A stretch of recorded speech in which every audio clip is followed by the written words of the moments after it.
very fortunate to be here. One of the reasons why I enjoy teaching at KU, along with all the students that are on the stage here. Going to take a little bit of, give them a little bit of time. I'm going to talk a little bit about this next piece and also about some other stuff. So the next piece we're going to play, a piece George Washington Bridge, written by the great American composer William Schumann, even though probably most of you maybe have never heard of him. He was considered a very influential American composer who lived during most of the 20th century.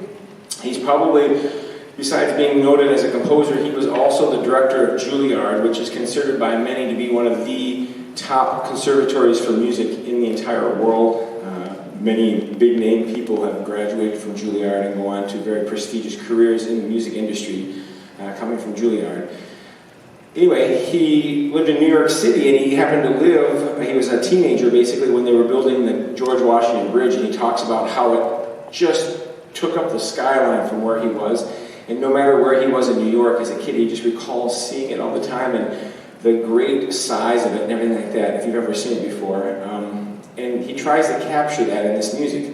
I will warn you, this piece does not sound like anything else on the concert tonight. It actually experiments in bitonality, and the ending there's a little tritonality, and what that means is you're going to hear two tonal centers fighting for dominance at the same time. And towards the end, you're going to hear three tonal centers fighting for some dominance. It's a very, considered a cornerstone of the piece during the band world, written in 1950, when basically collegiate bands in America took off. And after the Second World War and all the GIs came home and they started going to college, we had all these musicians and other people coming to school, and there's a lot of money being put into the arts and into higher education. This is one of the results of that. And speaking about money and funding in the arts, I'm going to draw your attention to the page there where you can actually make a contribution and have a substantial impact on the students on the stage. I do this almost every concert. If you receive a scholarship for coming to school here for music, would you please stand?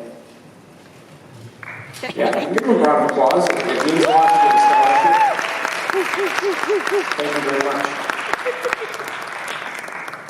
And based on research, do you want to know why the number one reason most people don't give? Because they've never been asked.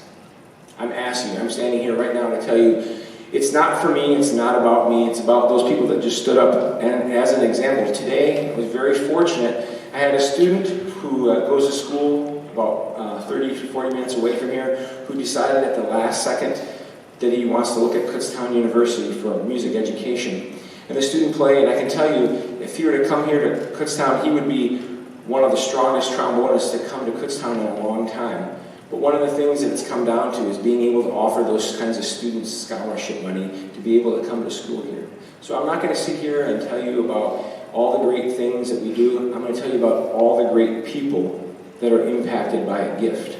So if you can, give a gift. There's a QR code where you can use your phone and scan right in. It takes you right to the foundation website, and you can just designate money for the band. And you think, well, why are you wasting my time here? About 4 years ago, it was the last year before we had the pandemic, I gave a speech at our last concert, which was in the end of April, early part of May, and then 2 weeks later, I got a note from our department chair that somebody had made a $10,000 donation to the music department because I had stood up here and asked, and their child had played in the ensemble and had such a great experience playing in more than just wind ensemble, but other ensembles as well. So you never know the impact you can have. So enough about that. Here is George Washington Bridge by William Schumann.